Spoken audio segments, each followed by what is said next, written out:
makers of Chase and Sanborn coffee, the superb blend you know is fresh, present the Chase and Sanborn Hour. And your host, Don Amici.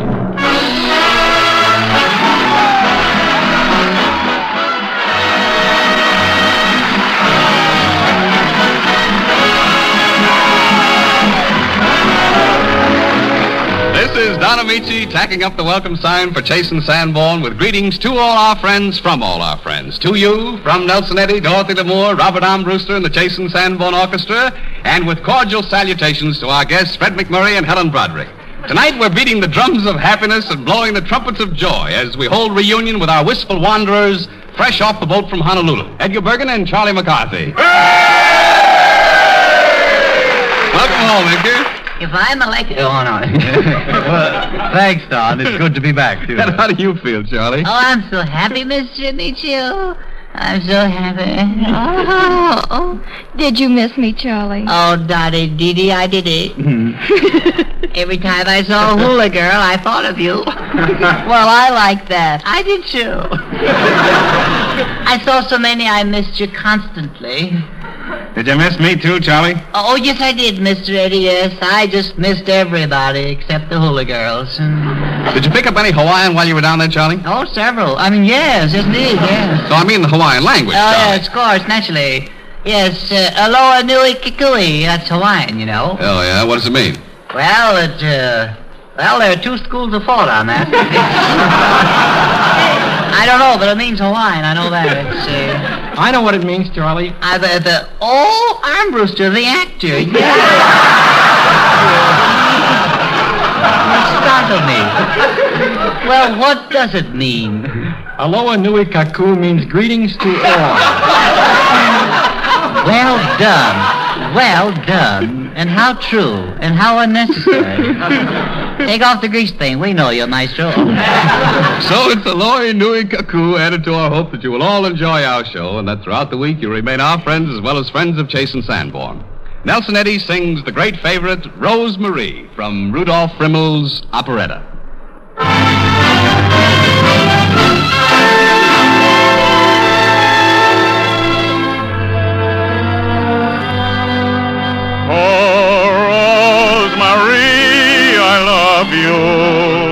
I'm always dreaming of you.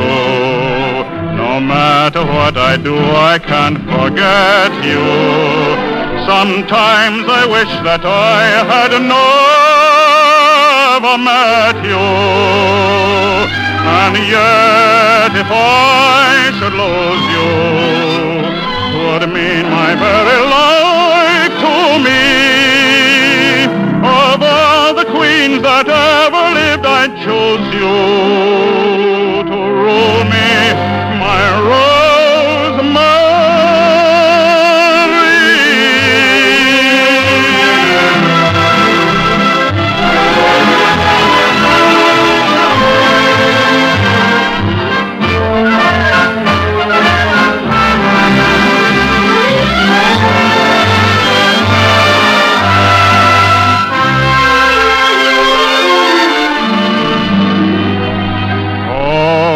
Sweet Rosemary, it's easy to see why all who long to know you love you.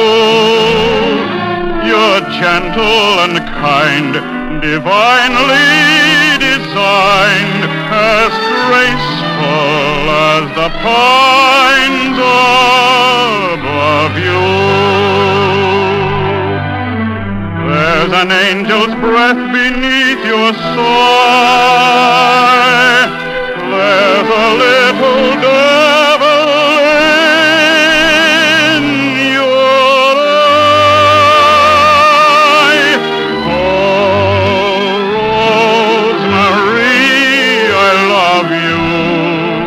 I'm always dreaming of you. No matter what I do, I can't forget you. Sometimes I wish that I had never met you.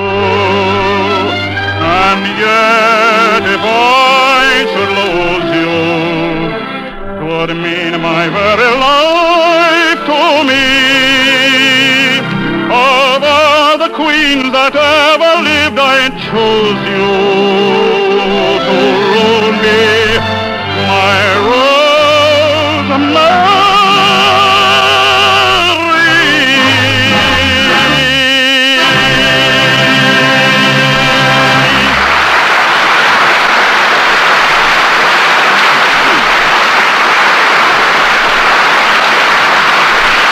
In the entire field of music, there is no more sweet nor appetizing dish than shortening bread. A dish so tantalizing it brings both joy and trouble to hungry little mouths. Serve it up, Nelson.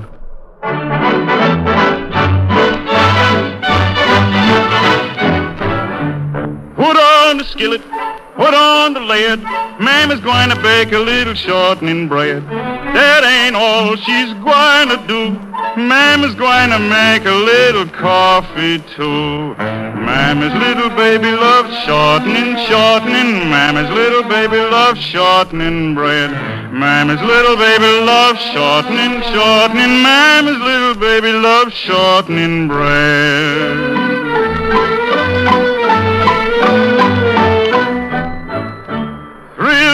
Darkies lying in bed, 2 was sick and other most dead. I sent for the doctor, and the doctor said, feed those darkies on shortening bread. Mammy's little baby loves shortening, shortening. Mammy's little baby loves shortening bread. Mammy's little baby loves shortening, shortening. Mammy's little baby loves shortening bread.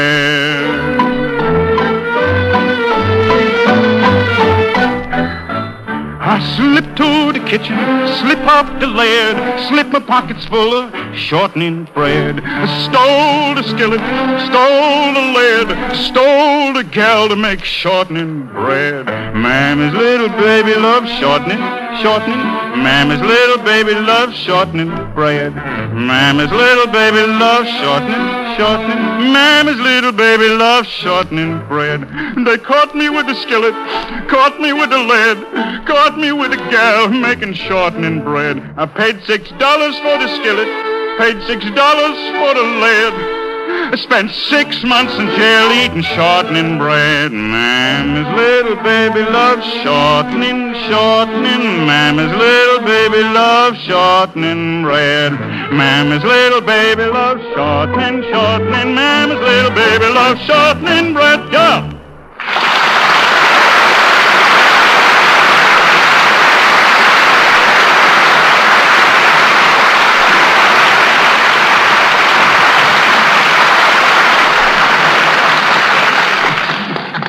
Oh, shortening, shortening, shortening bread. I said bread. It certainly seems like home again to hear shortening bread. Why, don't you like the song, Charlie? Oh, yes, I like it. Every time I hear it, I like it. No, just what does that mean?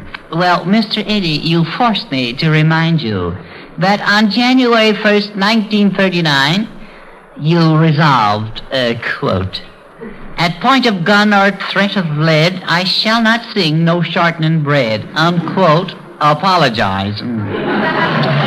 You have a fatal memory, Charlie.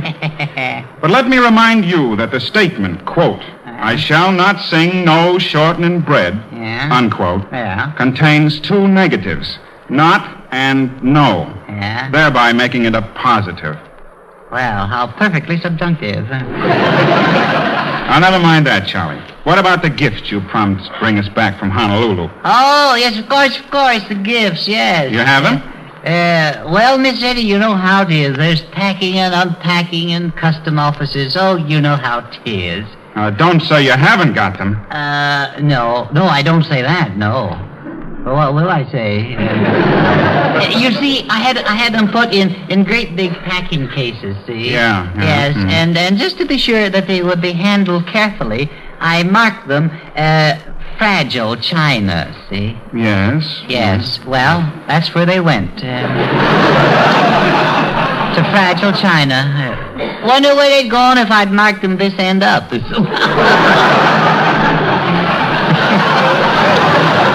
Charlie, never mind about the presents. All we care about is your presence. Oh, Mr. Nietzsche, witty. What? Oh, it's awful. Look, Charlie, did you have a good time in Honolulu? Well?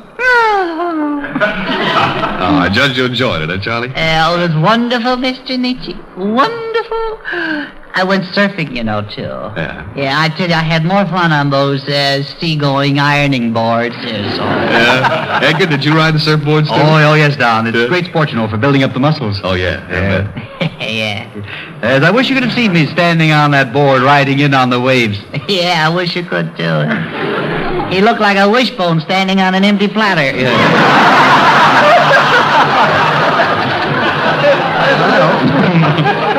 Did you do much swimming?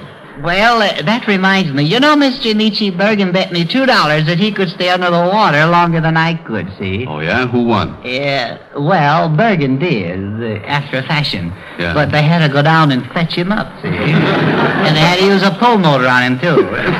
He'll do anything for money, that guy. Well, now, that, Charlie, was an accident. I almost drowned. Yeah. Where did you find Edgar, Charlie? Under a shell? Yes, that's right. Yeah, it was the old shell game with a new nut.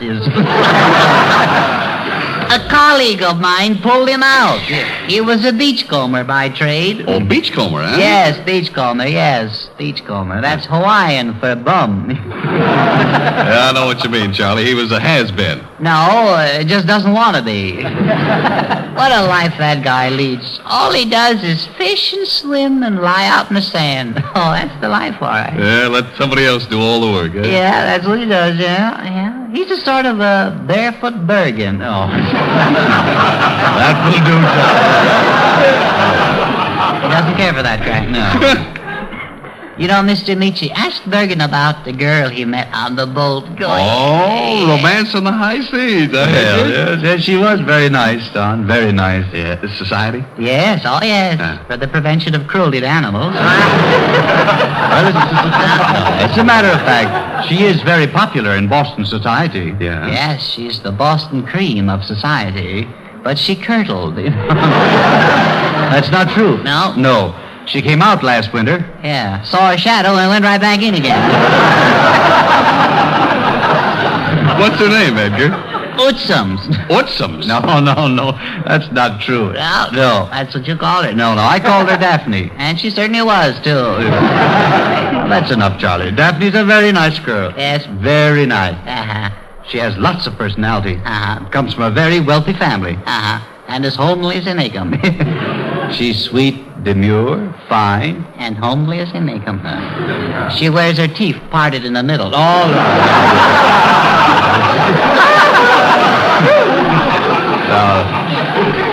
That's all Charlie thinks about. Wow. Girls who are beautiful. Well, you can't hate a guy for that. Daphne has more than looks. Yeah, she has anything but looks. She has a monopoly on crow's feet. No, now listen. No. After all, it's time that you realize, Charlie, that beauty is only skin deep. Well, that's deep enough for me. I'm no cannibal. No. Boy, she really sounds a mess. You think you're kidding? Charlie, I resent that. Why? Well, she's a lovely girl, Don. Yeah. Yes, in the evenings we would sit up on the boat deck there with the wind blowing through our hair.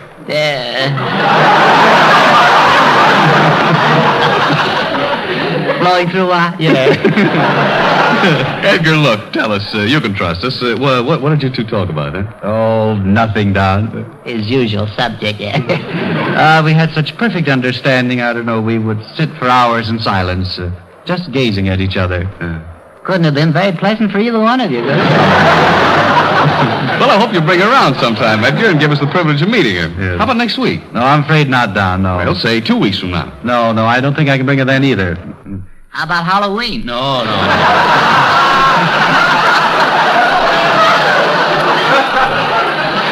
Don, do you frighten easily? Well, Don, I'm afraid that I'll never see her again. Oh, well, that's too bad, Edgar. Why not? Well, I'd rather not say. Go on, tell him. Go on. You won't feel good until you do. Tell him what happened when you got off the boat. No, not that. Come on. No, Edgar, really, tell us. I'd rather not. No. Well, then I'll tell you. Now, Charlie. What happened, Charlie? I must tell. You see, we were getting off the gangplank, see? Yeah. And Bergen was helping Daffy, with her luggage. Daphne. All right, so be it. And when a man with a long beard ups and kissed her, see? Yeah. Oh, he did? Yeah. And Bergen said, now, Charlie, please, I got to do it, Bergen. I got it. So A number one chump says, all right, Charlie. Bergen says, see here, sir, brave like. See? Yeah. See here, sir, just because you're an old man gives you no right to get fresh with young girls. See? Well, that was very chivalrous of you, Edgar. Yeah. Yes, it was, yeah. Didn't the old man know Daphne? No, her Daphne was his mother. All right,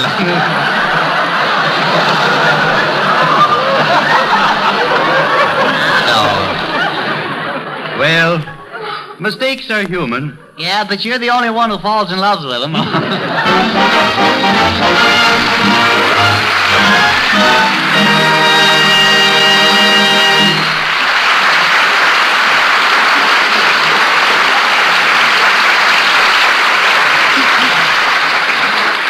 With Charlie back in our midst, we'd expect that his sweetie pie, Dorothy L'Amour, would be in a very happy frame of mind. And so she is. But lest Charlie get too sure of his romantic standing, Dottie comes through with a tune tinged with blue.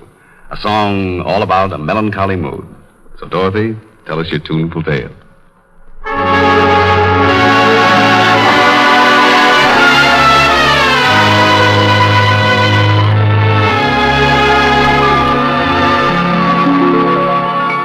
Melancholy mood forever haunts me, steals upon me in the night. Forever taunts me, oh, what a lonely soul am I, stranded high and dry by melancholy mood. Gone is every joy and inspiration, tears are all I have to show. No consolation, all I can see is grief and gloom, till the crack of doom, oh, melancholy mood. Deep in the night I search for a trace of a lingering kiss, a warm embrace, but love is a whimsy as flimsy as lace, and my arms embrace an empty space. Melancholy mood, why must you bind me, pity me, and break the chains that bind me? Won't you release me, set me free, bring him back to me, oh, melancholy mood.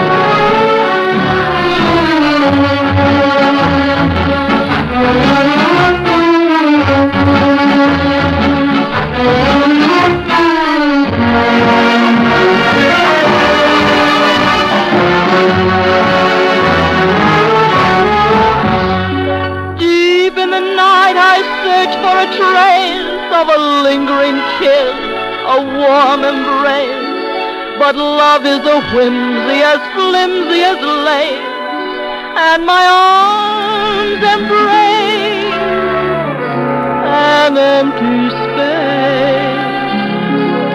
Oh, melancholy mood, why must you bind me, pity me, and break the chains that bind me? Won't you release me, set me free, bring him back to me, oh, melancholy mood, melancholy mood, set me free.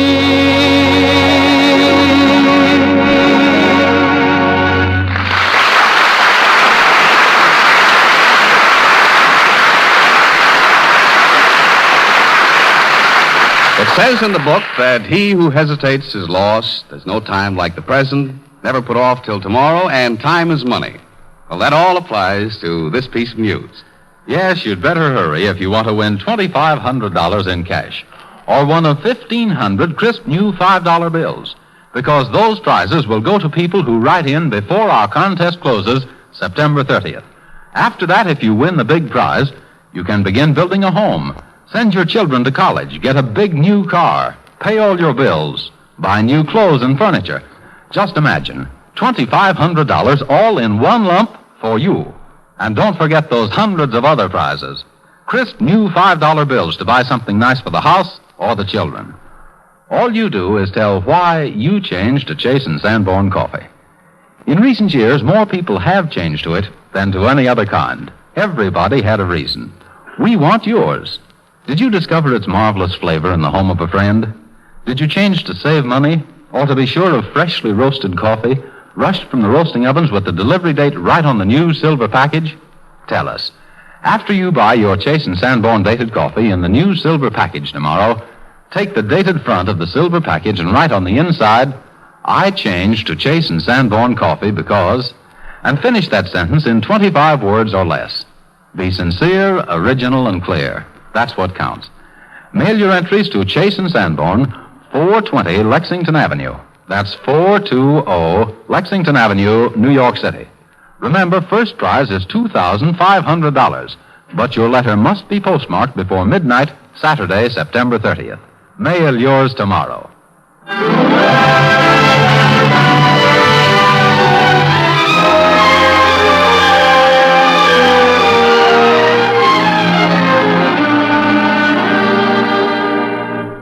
Our visitor this evening, Fred MacMurray, is a man of many talents.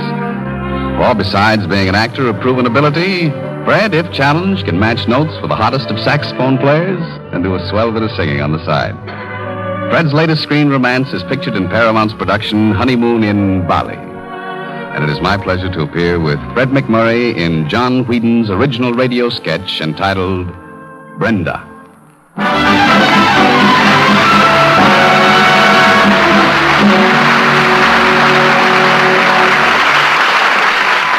The scene is the living room of a small New York apartment. On a billowing love seat, too low for comfort, perches Gerald Reeves, alone, waiting. While in the hall, Tessie, the maid, hurries to answer a knock on the door.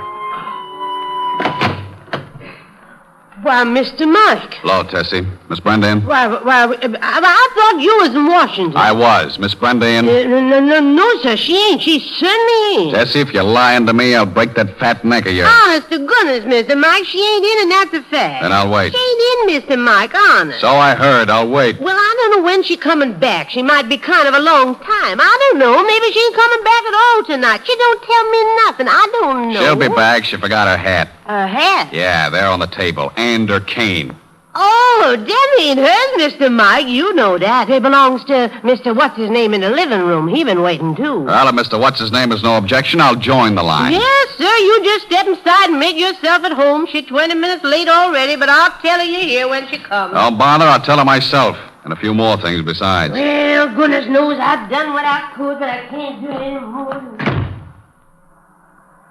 Oh. Huh? Good afternoon. Oh, hi.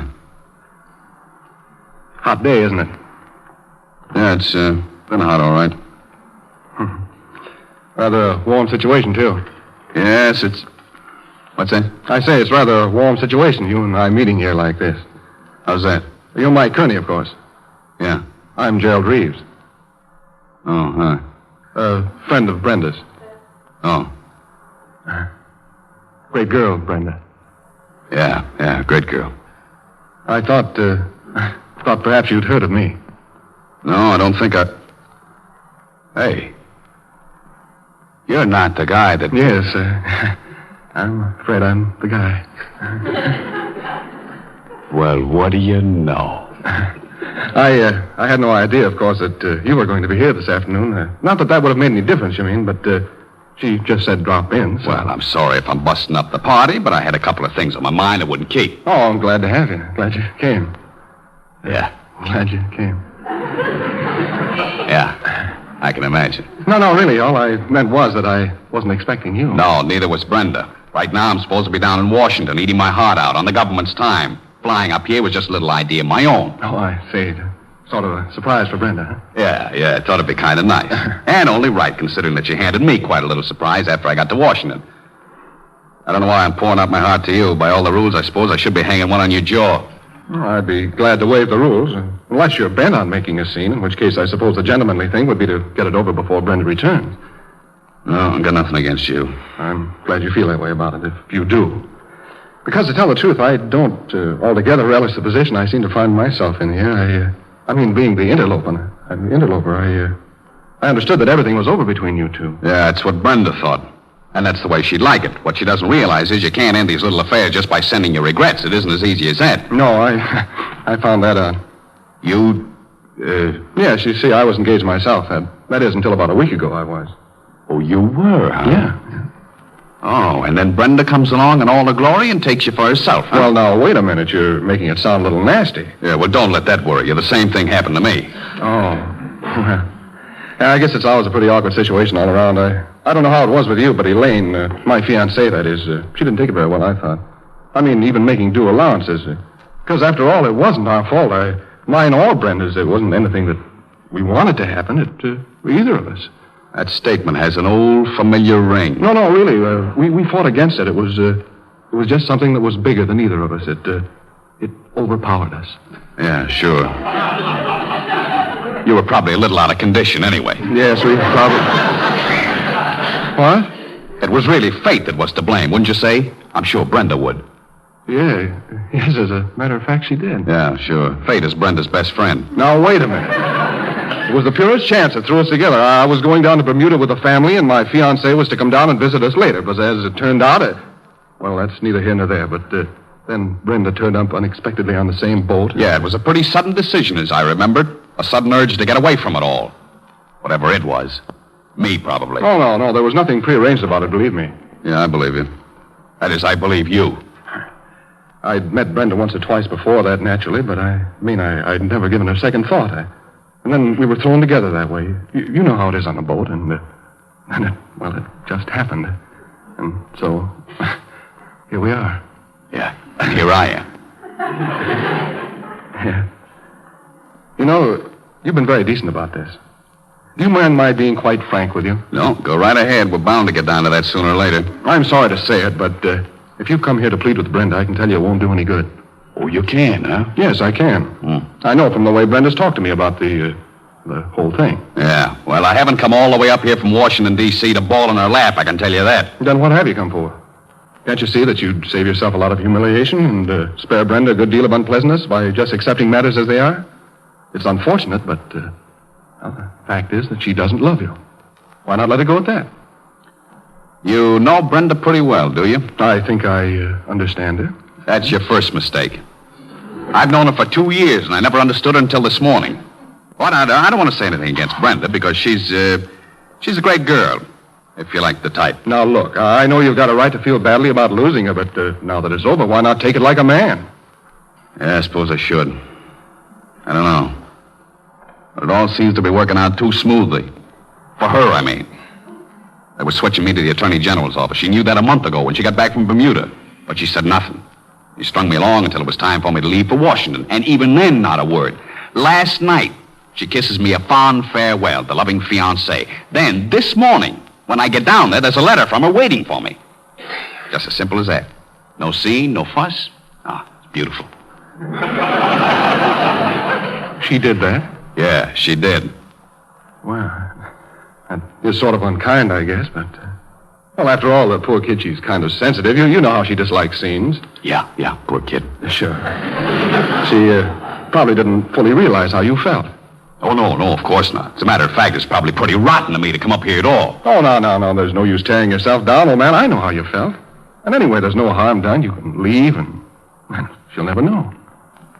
Yeah, I guess you're right. There's just one thing. Yes? Before I go, let me read you a couple of passages out of this letter here. The letter you got? Yeah, the letter I received this morning in Washington. The letter from Brenda. I'm sorry, Kearney, but I'm afraid Brenda wouldn't care to have me hear this. Yeah, I wouldn't be a bit surprised if you had something there. But I'm going to read it anyway. Let's see, Michael, dear... Yeah, here it is. Yes, Michael.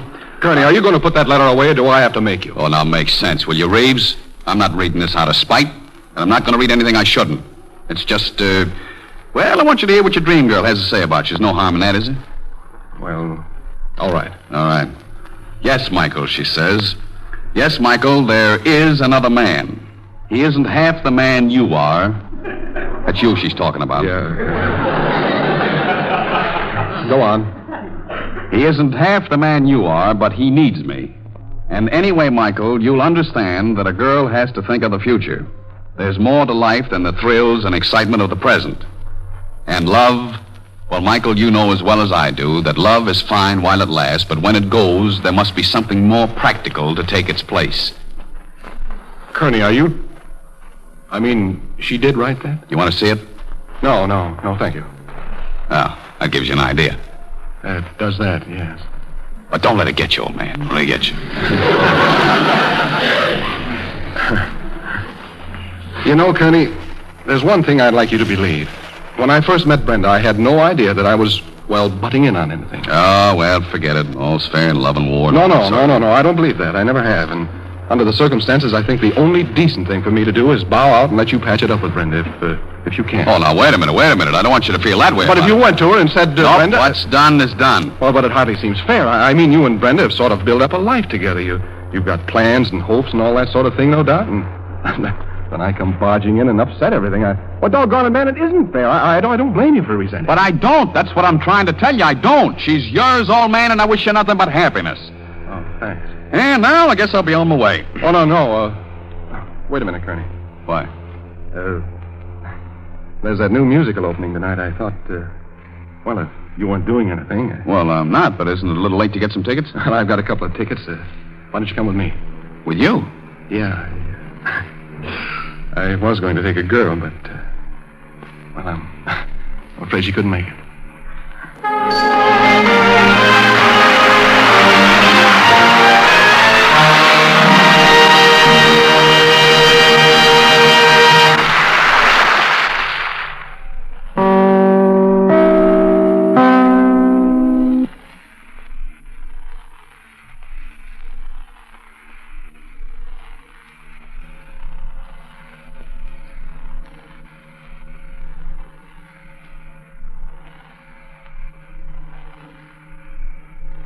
This is Don Amici, and the Chase and Sanborn Hour continues as Nelson Eddy sings the gay Non più andrai from Mozart's comic opera, The Marriage of Figaro.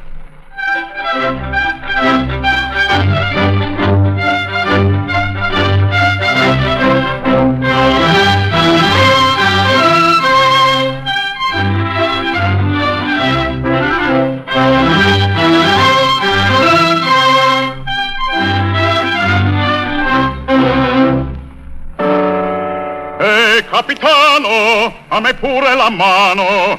Io vuoi parlarti prima che tu parti. Addio, piccolo cherubino, come cangia in un punto il tuo destino.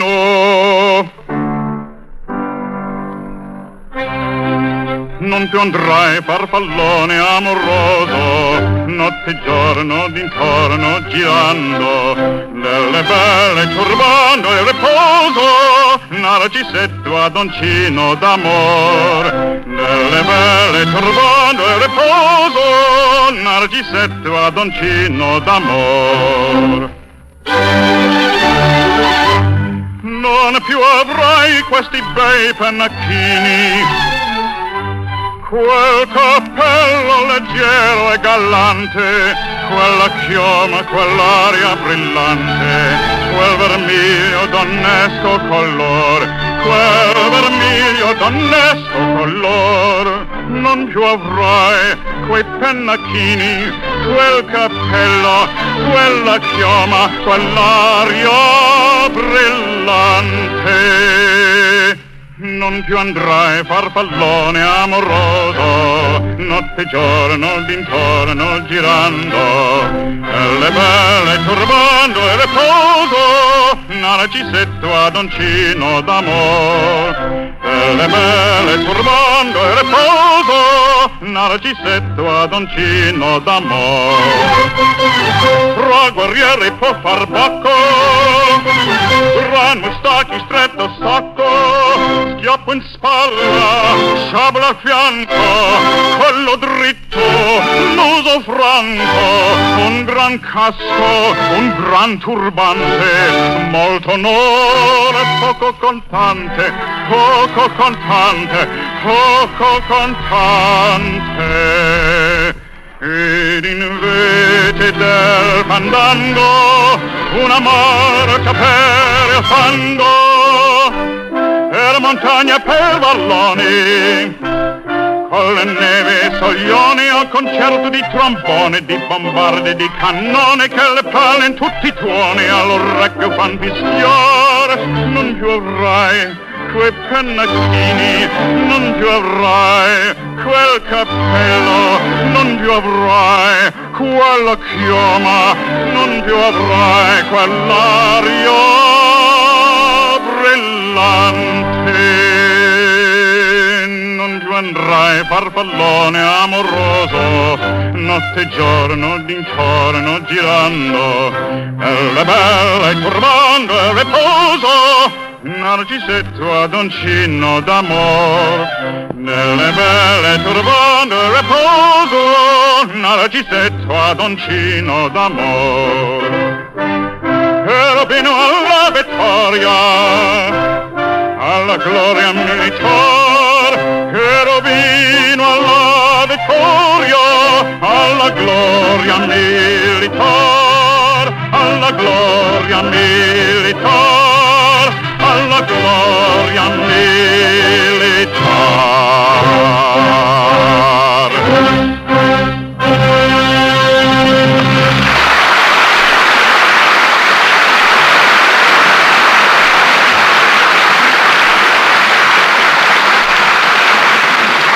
Whenever Helen Broderick is billed in a new picture, that's a mighty solid reason for going in to watch the fun. Or she may be an acrid old spinster or a malicious maiden aunt, but whatever she is, she's good. It's a real pleasure to welcome one of Hollywood's grandest character actresses, Helen Broderick.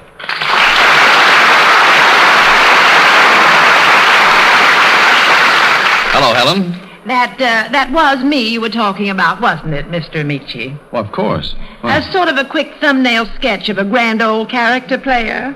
Yes. Acrid old spinster. Malicious maiden aunt. That's old Broderick for you. Been knocking herself out for years. Well, what are you talking about, Helen? Oh, don't mind me. I'm just that grand old character actress. You can call me prehistoric Broderick. Oh, now, wait a minute, Helen. A minute? I've been waiting for years. But, Helen, Decrepit old Broderick. Certainly she's not thinking of romance, not at her age. Well, it's never too late. Oh, what's the use? A character actress I was born, and a character actress I'll die. Oh, now, it's not as bad as all that. You'd know, I suppose. You've been a character actress. Well, no. Well, then stop horning in on my misery. Other girls grow up to be, the glamour girls or oomph artists or private secretaries, but not Broderick. Oh, now, wait a minute, Helen. A private secretary, for one, has more worries than you have. Not the kind of a private secretary I'd be. And just what kind would you be? Well, as a character actress, nothing glamorous, mind you. Just an old character actress. Let me give you an idea. All right. Get this picture. Broderick, the private secretary. Yeah, it's a pretty picture, but I'm glad I'm not the boss. Well, there I am in the office, just clearing up my desk and putting on a new face. It's 6 o'clock, and I have a heavy date to go to the Bijou and see Don Amici and Hollywood Cavalcade. Oh, thanks, Helen. Oh, that's nothing, Don. Well, as I said, there I am, all primped up and ready to blow when, wouldn't you know it, there goes my buzzer. It's that balloon face I work for. He knows as well as I do that it's way after office hours. All right. Keep your shirt on. I'm coming as fast as I can. Yes, Mr. Whiffle. Did you buzz for me? Oh, take a few letters. You mean tonight? Oh, yes, Mr. Whiffle. Oh, I know it's only 6 o'clock. Of course, I did have an important engagement tonight. Huh? Oh, well, certainly your letters are important, too. Oh, it isn't that. I merely thought the letters would wait till tomorrow morning. I don't think my date will. Oh, no. Of course I'm not blaming you for that. But when I do get a date... Yes, Mr. Whiffle, I'm sorry. Well, I'm ready for that letter any time you are. What? You're going to dictate how many letters? But, Mr. Whiffle, 15... Yes, Mr. Whiffle. What? Oh, don't be silly. Oh, I simply love taking dictation from you. Yes, I do. I could just go on taking your letters forever, and it looks like I'm going to. Oh, I wouldn't have you think I'm dissatisfied here. Oh, no. Well, I'll never forget how proud I was that first day you hired me, remember? You took me down and showed me my very own cheery little office. You know, the one without the windows. You opened the door and 2 bats flew out. But I didn't mind. Oh, no, not me. I loved it. Though I did wonder where the janitor would keep his brooms and mops after I moved in. And to think I spent 3 years in that air-heated cubicle. Huh? Oh, why, no, Mr. Whiffle. I'm not complaining. Think how good it's been for my claustrophobia. And really, I don't mind working with my typewriter in my lap at all. Yes, Mr. Whiffle, these last 3 years have just been one great, big, wonderful dream. Yes. Huh? What's that, Mr. Whiffle? I'm a what? Why, Mr. Whiffle, and you a member of the Goodwill Club, too. Now, look here, lame brain. For 3 years, I've been getting calluses on my ears from listening to that dictaphone dictation of yours. Oh, and that reminds me. Have you ever heard that voice of yours on a dictaphone record? Just between the two of us, it's loud. Well, it's certainly not good. Oh, no, it's not you. It's our dictaphone that's illiterate. Yeah. And while we're clearing things up, why in the name of all that's neat don't you ever pull up your socks? You heard me. Yes, your socks. Hereafter, Mr. Whipple, I'll thank you to wear garters or keep your legs off the desk when I'm taking dictation. Oh, what? There's not going to be any hereafter. Huh. That's what you think, dearie. There's going to be plenty of hereafter. Or Mrs. Jason P. Whiffle. You remember Mrs. Whiffle? Yes. Well, the old battle axe might find the real story about those weekly board meetings you go to very interesting. Board meetings at 10 cents a point. Yes. I thought you'd begin to see this thing reasonably. Well, now I hear my date outside, so toodle-doo, Jason, old dear. Don't forget to turn out the lights when you leave. And oh, yes, if I'm a little late tomorrow morning, don't worry about it. We can talk about my raise when I get in. So long, Whiffy.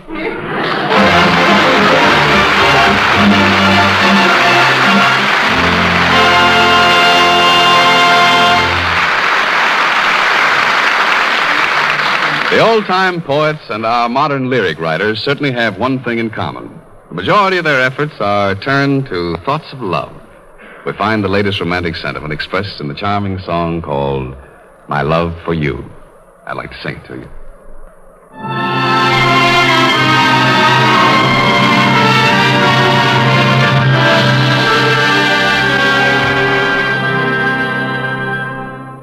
My love for you is past imagination. My love for you is such a revelation I never could feel before. Kisses were real before. Heaven was here today and gone tomorrow. But now I know that love's no mere sensation, for I'm aglow with joy and adoration. I worship the sight of you, darling, in spite of you, I'll make you mine. Every day you're all that I want you to be. Every day you seem to be nearer to me, dearer to me. My love for you is like the great elation that Shelley knew when he found inspiration. You can never change it now, for it's immortal, my love for you.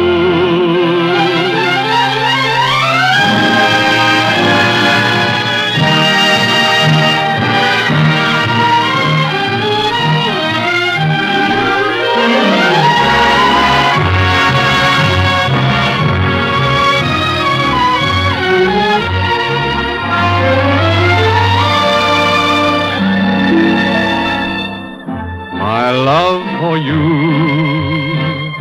is past imagination. My love for you is such a revelation. You can never change it now, for it's immortal. My love for you.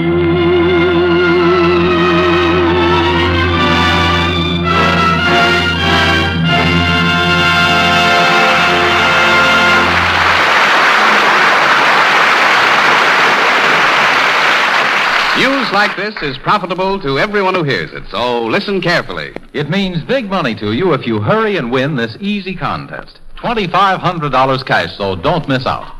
Just think of getting $2,500. You could buy a new car, start building a home, send your son or daughter to college, and remember all the other prizes, too. Not just a few, but 1,500 of them. Each one a crisp new $5 bill. This contest closes midnight September 30th. So do this tomorrow after you get your Chase and Sanborn dated coffee in the new silver package from your grocer. Take the dated front of the silver package and write on the inside, "I changed to Chase and Sanborn coffee because," then finish that sentence in 25 words or less. All entries become the property of Chase and Sanborn. Our judge's decision is final. In case of ties, we'll give duplicate prizes. The contest is open to everyone in the United States except Chase and Sanborn employees and their families. What makes this contest so easy is the tremendous number of reasons for changing to dated coffee, and such good reasons that in recent years, more people have changed to it than to any other kind. There's the flavor, the freshness, the money you save. And now your reason may bring you $2,500. Send as many entries as you like, using one dated silver package front for each entry. Mail to Chase and Sanborn, 420 Lexington Avenue. That's 420 Lexington Avenue, New York City. Send one of your entries tomorrow.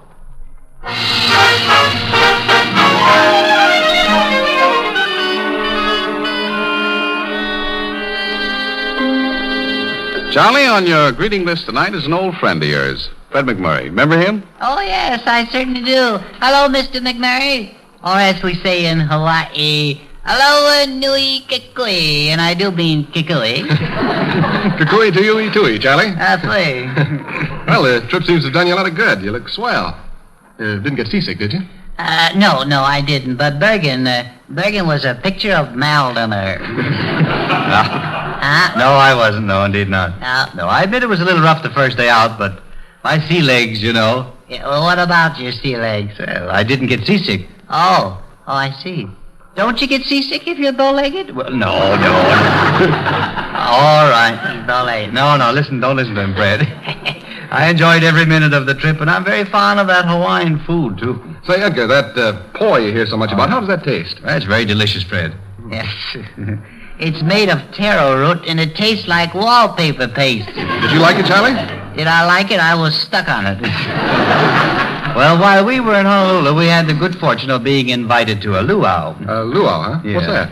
A luau, it's a sort of a Hawaiian smorgasbord. You see, Mr. McMurray, luau is a Hawaiian word. I suspected that. Oh, did you? Yeah. Well, it is nevertheless. You see, it comes from the Polynesian word loho, sometimes called lehi, in the southern part of Polynesia, which, of course, comes from a Balinesian derivative, luhu. Lehi. Yes, which comes from the Hawaiian word luau. So there you are, I guess. So that's where the word luau comes from. Yeah, that'll be $3 for a trip around the islands. And now that I think of it, where do you come from? Well, I don't know where I come from, but I know where I'm going, and it's out of here and fast. So long, Charlie. So long, kid. Yeah. Sensitive, isn't he? Can't talk to a guy around here. People aren't as friendly here as they are on the islands. Oh, dear. You know, no kidding. I miss those hula girls. Yes, I do. Oh, so you thought those hula girls were a bit of all right, huh, Charlie? Oh, Mr. Nietzsche, they're lovely. Just lovely. Oh, they live a beautiful life, those dancers. All they do is just stand around and twiddle their tummies.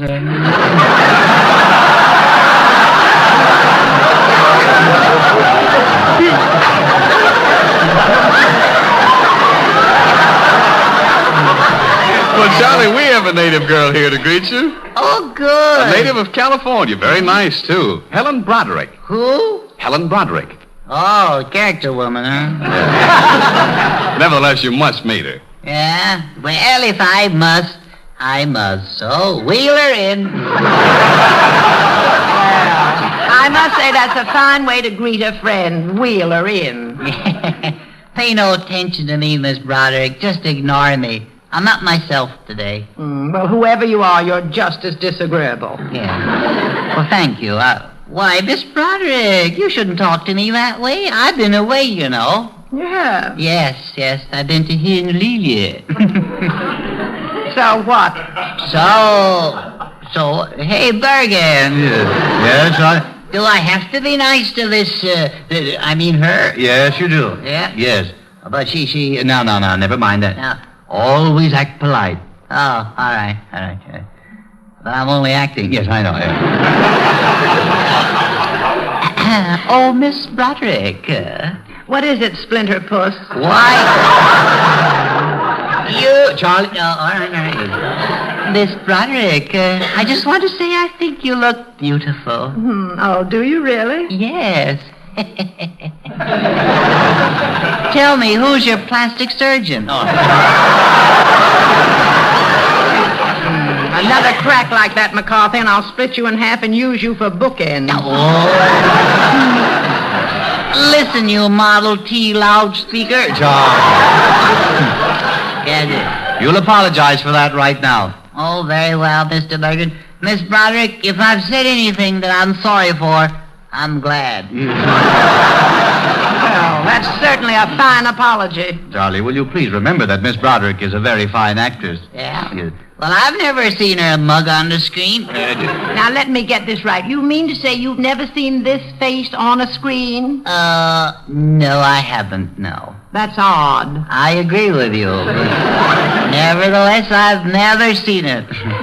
Well, let me tell you what I thought of some of your screen triumphs. Yeah, well, I can explain some of those. You see, Bergen didn't feel well. The lighting was bad on one. No. We're working against schedule. Don't alibi. It wasn't the lighting. It was your face. Oh, my face? Oh. Yes, it reminded me of something. It did? Tyrone Power, perchance? No, it reminded me I should have my roof reshingled.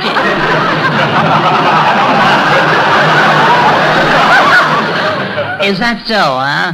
Bergen, you know there are only two people in this whole world that I really hate. Is that so? Yes. Well, who are they? Why should I mention her name twice? Listen, you animated hitching post. I want you to understand you can't insult me. Well, don't say I didn't try.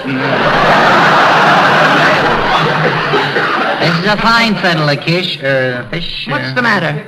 I don't know. After I've been feasting my eyes on those beauties in Honolulu, I have to come back here and meet you. Well, Charlie, people made too much of a fuss over you in Hawaii, and I just thought I'd bring you down to earth. Down to earth? You buried me. No hard feelings, eh, Charlie? Oh, no, Helen, dear, no. Not Helen, Charlie. Miss Broderick. Oh, yes, of course, yes. Yes, Miss Broderick.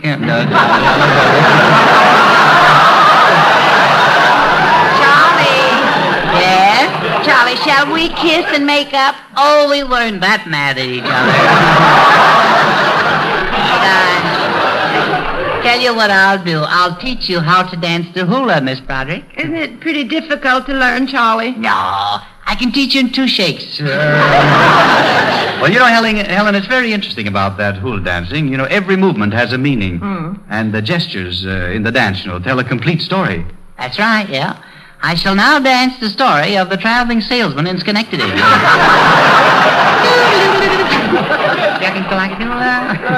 That's enough of that, Charlie. As I was saying, Helen, many of the dances are based on native superstitions. Oh, are they? Yes. Are you superstitious, Mrs. Broderick? Miss Broderick? No, not me, thank goodness. Knock wood. Oh, ouch, my head. What are you squawking about, McCarthy? I got the splinter. Oh, did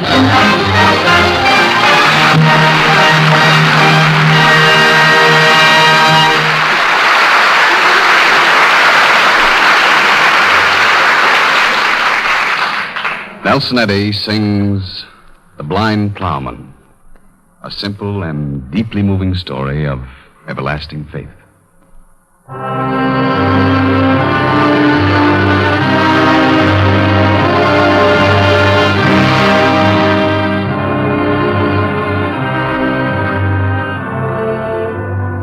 Set my hands upon the plow, my feet upon the sod, turn my face towards the east, and praise be to God. Every year the rains do fall, the seeds they stir and spring.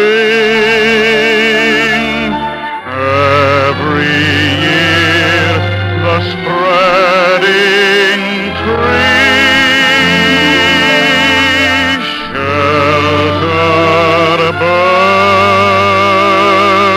that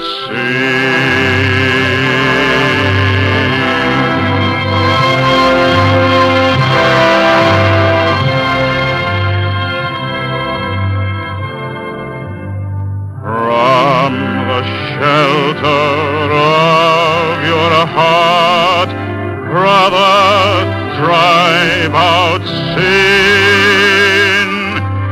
Let the little birds of faith come and nest therein. God has made his sun to shine on both you and me. God, who took away my eyes, let my soul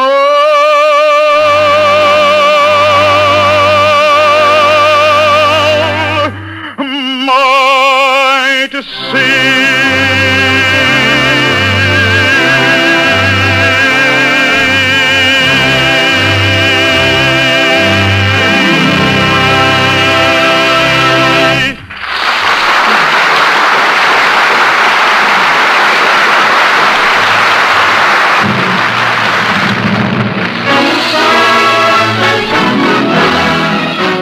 And so we come to the end of another Chasing Sanborn hour, and it's homeward bound for us.